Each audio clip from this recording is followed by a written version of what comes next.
Hi everyone, it's Saskia here. Today I'm back in the Tastemade studio and I'm going to be showing you how to make the perfect choux pastry. We're going to then make the most delicious choux buns, filling them with lightly whipped vanilla cream, topped with salted caramel and hazelnuts. It's going to be so good.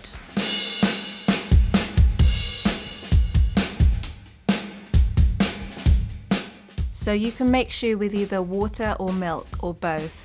Water is traditional but lacks the sort of body and flavour, whereas milk gives it a really rich flavour. I think that using water and milk gives you a slightly soft texture and sweet taste from the milk, but really the best of both worlds. Choux pastry is kind of a cross between a dough and a pastry. It's quite egg heavy and it's actually a twice cooked pastry because you make it on the hob first, then cook.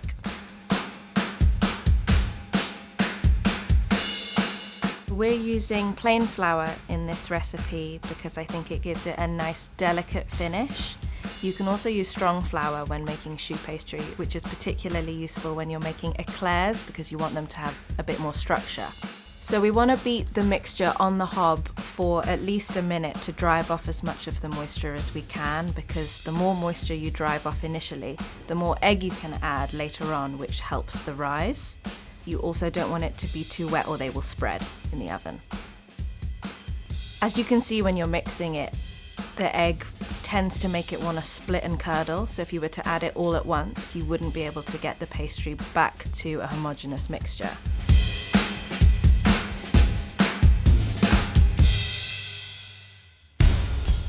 The crackle top is more like a biscuit, I suppose. It's the same that you would use for a crumble, so it's Demerara sugar, butter and flour, and you just roll that out really thin, let it cool, and then stamp out circles the same diameter as your choux buns. And that just helps it have a really consistent shape. It gives them a lovely crunch on top as well, and a beautiful appearance.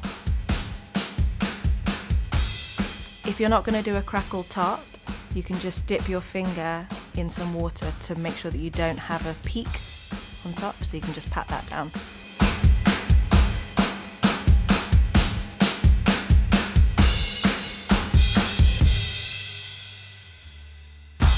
When you're piping, I like to use a cutter as a guide to make sure that they're really consistent, so you can just dip that in a little bit of flour, pop it on your tray. I really don't think you need to egg wash choux pastry. There's plenty of egg in there already and it might not help them rise evenly if you egg wash them too heavily. For baking, I would go for 220 degrees and then give them a quick blast for about 15 minutes so that they really puff up, and then I'd turn down the oven to about 160 and give them another 15 minutes. You can even put a hole in the side of them to allow some of the steam to escape to make sure you don't have soggy insides.